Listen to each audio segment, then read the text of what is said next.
welcome back to TubeTalk. Welcome back, Douglasy. How has your week been at school? Pretty good. Parent-teacher interviews, how'd they go? Pretty well, I think. Yeah. Generally, your mother and I were pleased. Generally pleased, but you need to pick up your bit of the week. Okay, well, let's start with last week. Who Make Time won at Avondale on Wednesday. And a really easy win. Sat against the bias a little bit, sat 3 back the fence, came through, bolted away. He is a 3-year-old and he's just strengthened up enormously. He had 3/3 his last campaign, very lightly raced, and won like a very good horse. He's out of our mare Island Time, and do you know Doug? First foal she left was a Statesman, won 10 races. In the last 12 days, she's had 3 horses race. Jennifer ran 3rd. Make Time won, and our other foal we're going to talk about in a minute, Rock Island Lion, did very well last Saturday at Awapuni too. So it was really, really exciting win. And he'll go. This is a horse that will handle any tracks, and he'll go a long way. Follow on with confidence. Speaking of Rock Island Line, he ran second at Awapuni on Saturday. He did. A really good run because he was out of the handicap by, I think it was about 5 kilos. It was a massive amount. And he's gone down very narrowly to the horse that'll probably be favourite for the Winter Cup. So next time he meets that horse, he'll be way better off at the weights. He's come back super. He'll run over a mile next start on the 31st July at Awapuni, and hopefully he has enough weight to make the Group 3 Winter Cup on the 15th of August. But he's come back super. Really happy with him. Brave run. And also last week, we had Sir Pippin, who ran 3rd at Flemington on Saturday as well.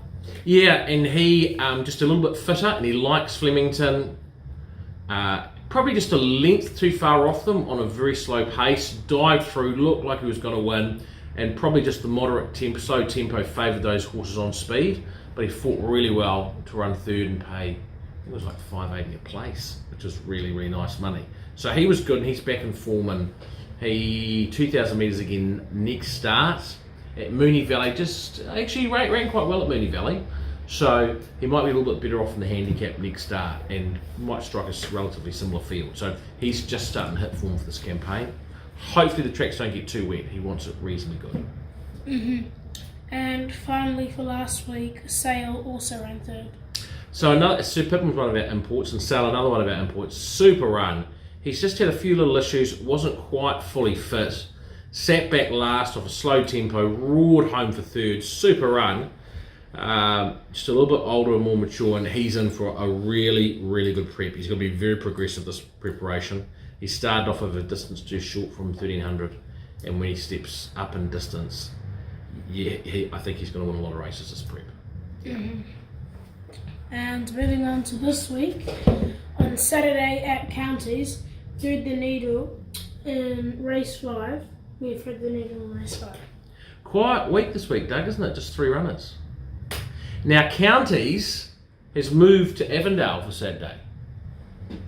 So after your football match, we might go down together, get a Coca-Cola and a hot dog, and watch Thread the Needle race.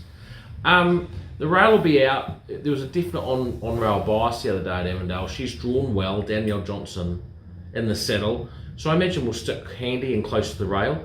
She's not well in the handicap. She's 2 kilos out of the handicap. And by that, what I mean is, with these open entry races, she should be carrying 53 kilos against the horse she's running against. But because it's open entry and they have skewed the weight, she's carrying 55.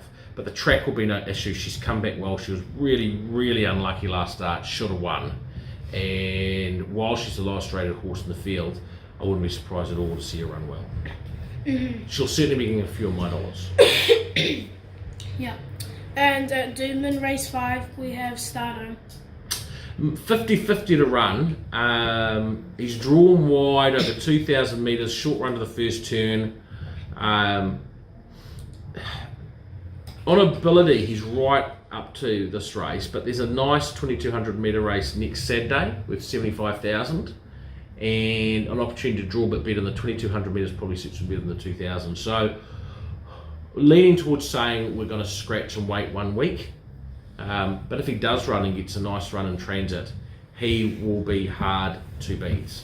He's in great form, running well on a good surface. He'll be hard to beat, but I think we'll probably be waiting. Mm-hmm. And at Caulfield, race 1, we have Skyman.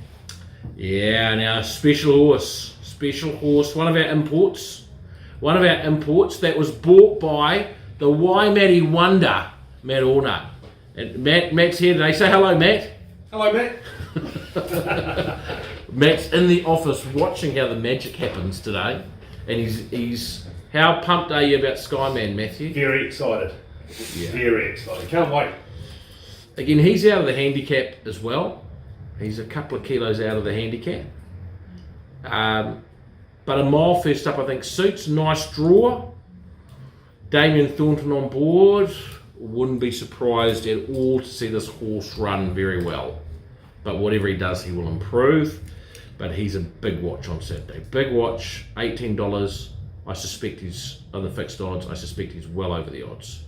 But I think he's in for a very good campaign. And the Waimate Wonder will be happy if he can run in the first couple. And so, Doug, now what is it time for? A bet of the week. And this is a special one because my teacher again is going to be picked bet of the Mr. week. McKinley. Awesome, right? Let's do it.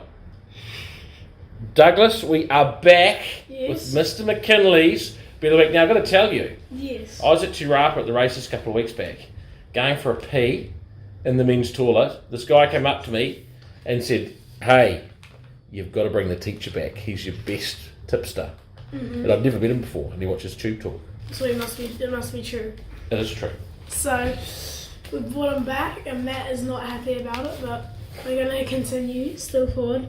So Mr. McKinley, my teacher, has picked at Caulfield race 7, number 5, Great Again, and Michael Rod to ride, paying $6.50, I believe. Yeah, $6.50 and $2.10. Yeah, good money.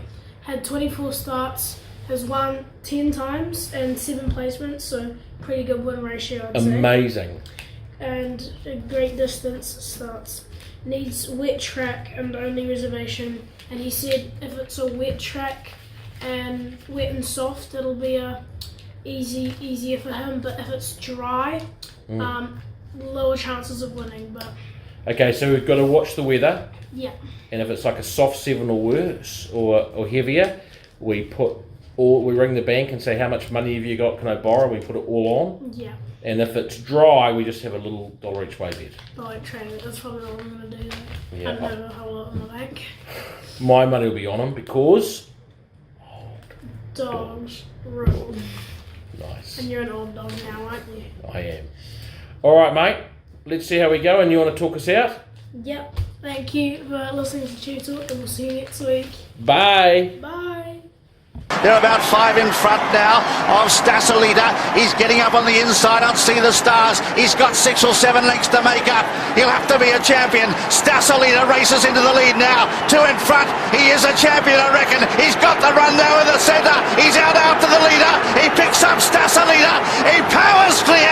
See the Stars racing away. Perfection in equine form. A horse of a lifetime. He's just going to go on and win the Arc by 2 lengths.